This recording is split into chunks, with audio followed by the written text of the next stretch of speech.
Welcome to episode 177 of Gods and Heroes of Ancient Greece.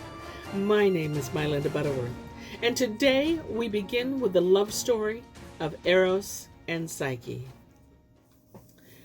Eros was the god of love and the son of Zeus and Aphrodite, and though he was always the happiest of children, his mother was distressed because he never grew up, but remained year after year a chubby, dimpled child. When she consulted Themis, the goddess of justice, to find out why Eros was never any older, she was told that love cannot grow without passion. This explanation was at first very mystifying, but later, when Anteros was born, Aphrodite understood the meaning of the strange words. Eros then developed into a tall, slender youth who did not revert to his childish form except in his brother's absence, when he again became a rosy, mischievous child. Though grown larger in stature, the god of love still kept his gauzy wings and always carried a bow and a quiver full of arrows. No mortal ever saw him, though many knew when he had come and gone. But should anyone be touched by a shaft sent carelessly from the golden bow of Eros, he was henceforth a slave to the slender-winged god, who bore lightly in his hand so much of human happiness and misery. Now that you know who Eros is, you will understand that while he helped others fall in love, he himself never knew love until he met Psyche. There was a certain king inhabiting in the west parts who had a wife, a noble dame, by whom he had 3 daughters who were exceedingly fair, of whom the 2 elder were of such comely shape and beauty that they did excel and pass all other women living, whereby they were thought worthy and deserved the praise and commendation of every person. Yet the singular passing beauty and maidenly majesty of the youngest daughter was so far above her sisters that no earthly creature could even begin to equal her beauty. Because the fame of this maiden was spread abroad in every part of the city, the citizens and strangers there, being inwardly overcome with zealous affection just to catch a glimpse of her, people came daily by thousands, hundreds, and scores to her father's palace, who was astonished with admiration of her incomparable beauty, did no less worship and reverence her, with signs, crosses, and tokens, and other divine adorations, according to the custom of the old used rites and ceremonies, than if she were Lady Aphrodite indeed.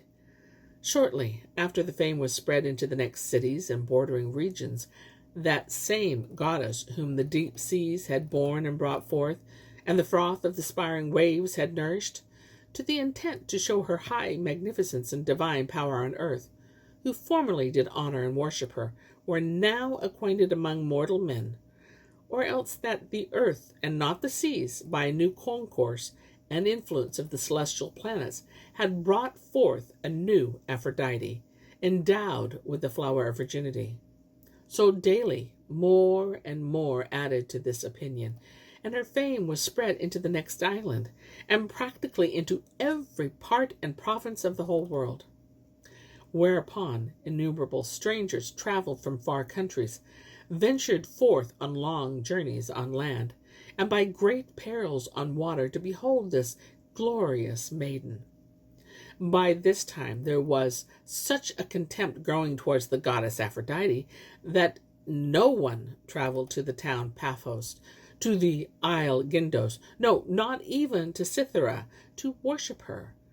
Her ornaments were thrown out, her temples defaced, her pillows and cushions torn, her ceremonies neglected, her images and statues uncrowned, and her bare altars unswept and foul with the ashes of old burnt sacrifice. Why? Because every person honored and worshipped this maiden instead of Aphrodite. And in the morning when she appeared, they offered her oblations, provided banquets, called her by the name of Aphrodite, which was not Aphrodite indeed, and in her honor presented her flowers and garlands in a most reverent fashion. This sudden change and alteration of celestial honor greatly inflamed and kindled the mind of Aphrodite, who, unable to control her temper, shaking her head in rage, said to herself, "Behold now, how I, Lady Aphrodite, am renounced throughout all the world by a mortal maiden who now shares my honor. My name is registered in the city of heaven, and is now profaned and made vile by worldly absurdities. If I am to suffer by some mere mortal on earth, then what was the point of having Paris a shepherd, judge who was the most beautiful of all the goddesses? But whoever she is that has stolen my honor will shortly repent of this deed."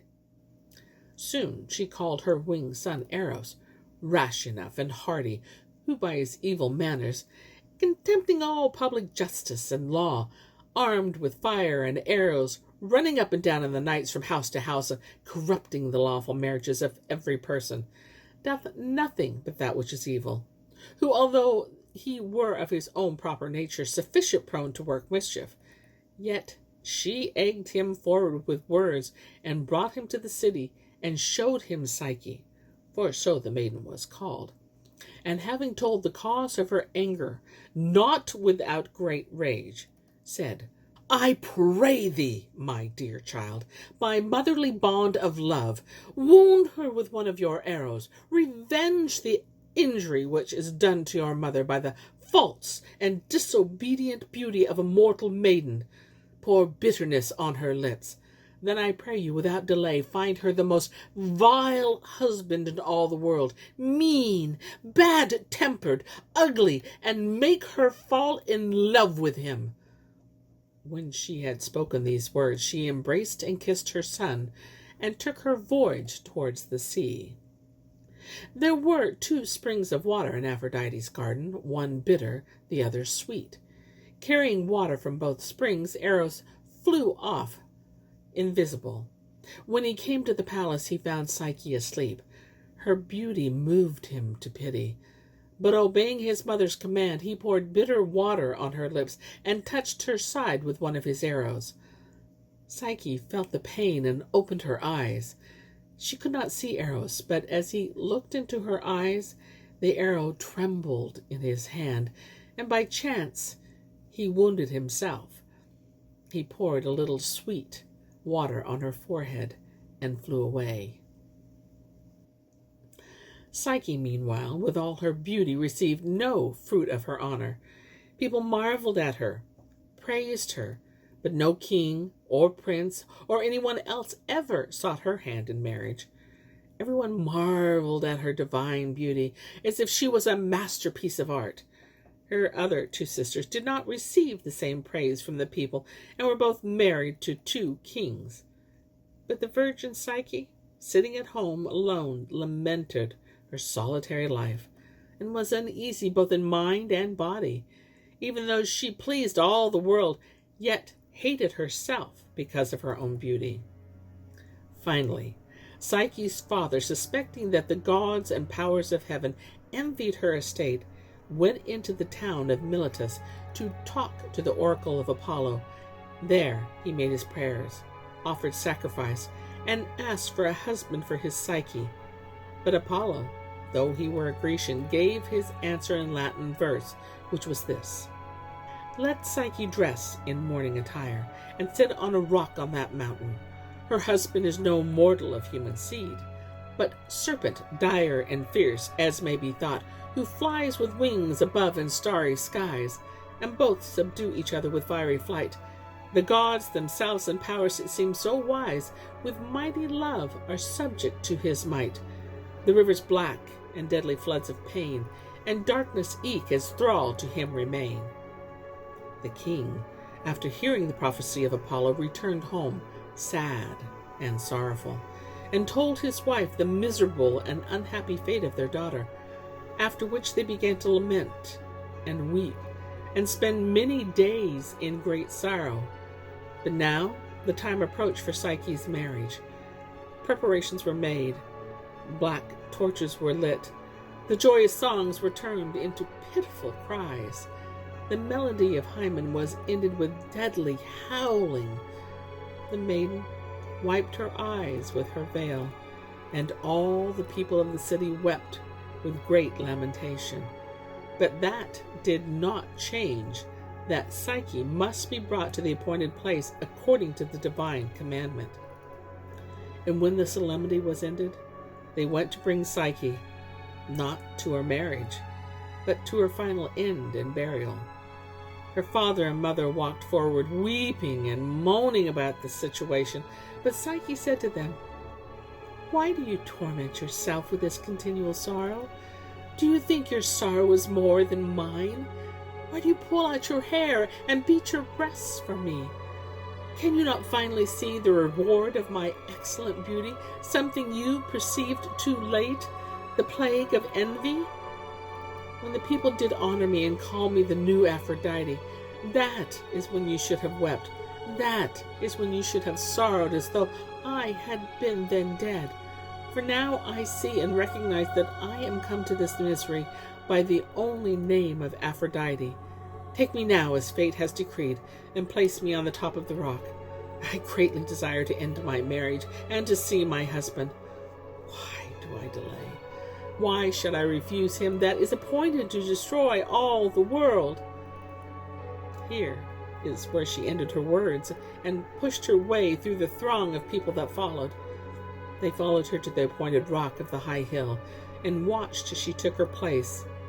And then they departed. The torches and lights were put out with tears of the people, and every man went home. And her parents, consumed with sorrow, gave themselves over to everlasting darkness. And here is where I end my tale for today. But I'll be back with more tales, many more tales. Until then, my friends, enjoy the journey.